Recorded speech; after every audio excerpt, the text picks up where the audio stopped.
क्या गृहस्थ आश्रम में रहकर या गृहस्थ जीवन में रहकर भी हम मोक्ष की प्राप्ति कर सकते हैं?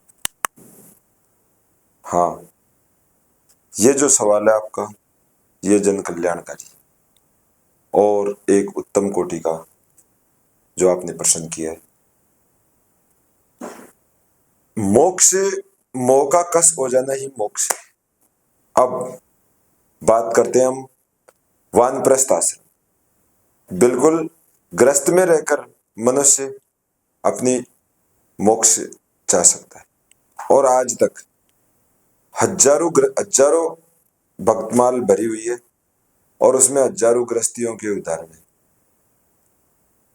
वैसे तो वानप्रस्थ आश्रम की जो सीमा बताई गई है वो 51 साल से लेकर 75 वर्ष की आयु की।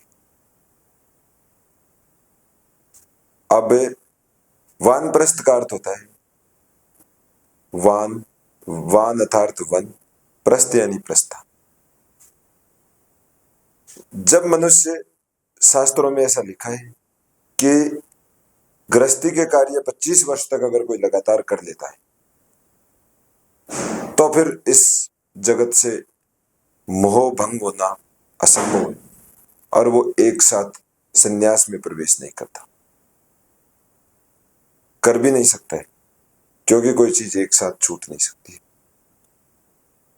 कई संतों ने कहा है, रंग लागत लागत लागे, भय भागत भागत भागे। कोई भी चीज का जो रंग है वो धीरे धीरे लगता है और कोई भी चीज का जो भय है वो धीरे धीरे जाता है। अर्थात मोक्ष, आपके प्रश्न के अनुसार जो मोक्ष का अर्थ है, मोह से कस हो जाने का नाम ही मोक्ष है। अर्थात मोह को छोड़ देना, मोह का क्षय हो जाना। हमारे जीवन में मोह नहीं रहे। अब अगर मोह नहीं रहेगा तो हम एक दिन अवश्य ही सन्यासी बन जाएंगे, पर सन्यासी बन नहीं सकते, मोह छूट नहीं सकता और सन्यासी हम बन नहीं सकते। इसलिए ऋषि मुनि और महात्माओं ने, विद्वान साथियों ने वानप्रस्थ आश्रम को बीच में ठहराया गया। वानप्रस्थ आश्रम की अगर हम भूमिका देखें तो वानप्रस्थ आश्रम हम अपनी पारिवारिक जिम्मेदारियों को अपने पुत्र और पुत्रियों पर छोड़कर धार्मिक कार्यों में संलग्न हो जाए।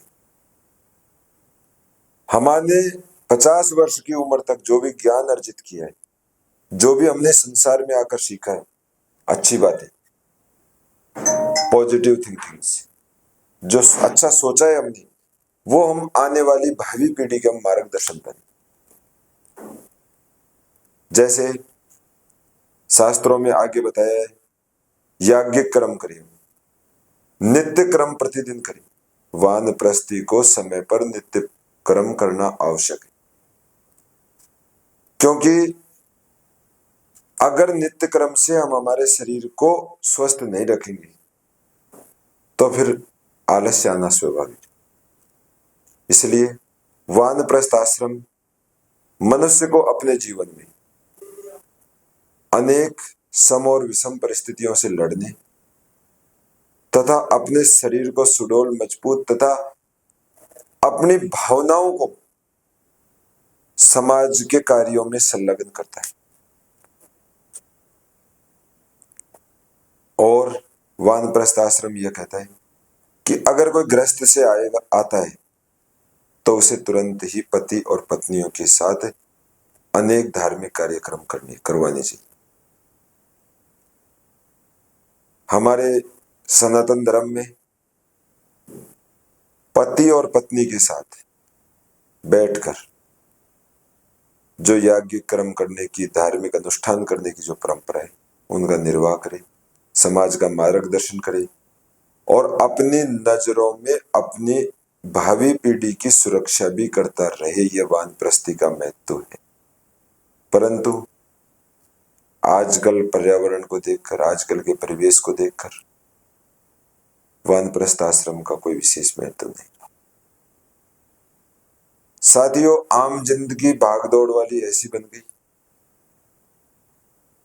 कि वानप्रस्थ आश्रम के अनुसार को चल नहीं सकता।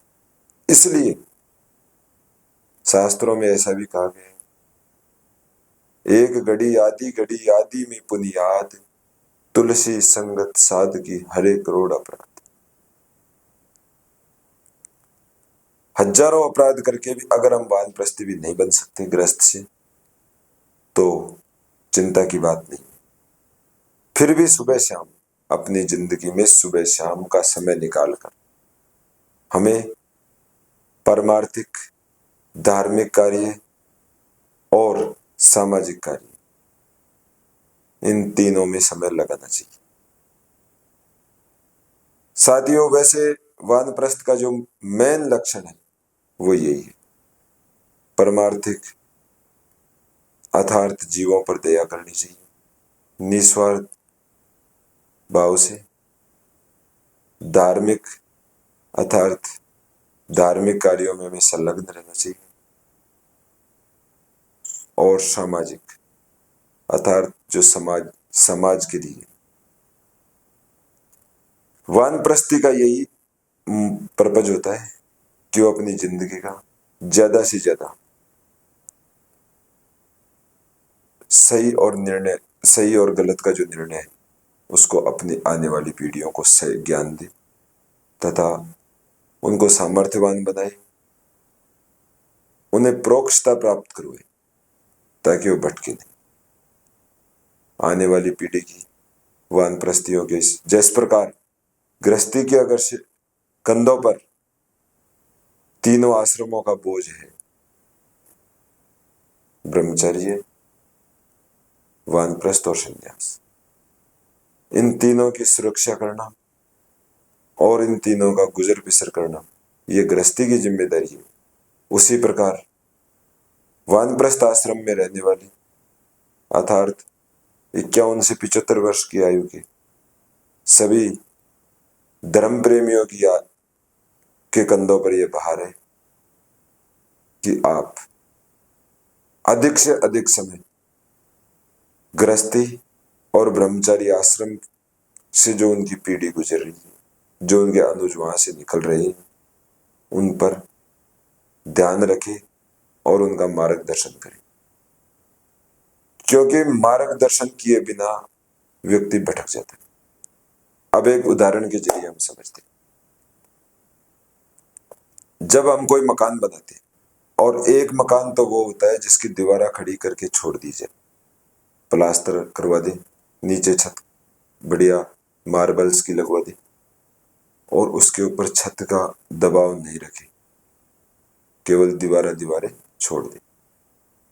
दूसरा होता है जो मकान पूर्णतः कंप्लीट करवाते। अब पहले वाली जो दीवारें थी उन पर छत का वजन नहीं था, और दूसरी जो दीवारें हैं उन पर छत का वजन है,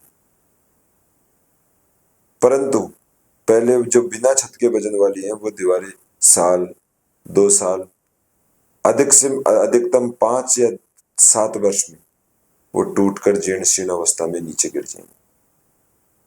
और जिन दीवारों पर छत रखी हुई है वो दीवारें कभी खराब नहीं होंगी 50 वर्ष तक ही, उनसे 10 गुना ज्यादा वो चल सकती है। क्यों? क्योंकि वो दबाव है। तो शास्त्रों में ऐसा बताया गया है कि वानप्रस्थ आश्रम की ये जिम्मेदारी है, ये अहम जिम्मेदारी है कि वो अपने जन कल्याण के साथ साथ, अपने कल्याण के साथ साथ जन कल्याण भी वो करे। और ब्रह्मचार्य और संन्यास, ब्रह्मचार्य और गृहस्थ आश्रम पर विशेष दबाव अर्थात अपनी नजरों के साथ रखे ताकि वो भटक नहीं सके, समाज का मार्गदर्शन करे। ये वानप्रस्थी की प्रमुख जिम्मेदारी और कर्तव्य है। धन्यवाद।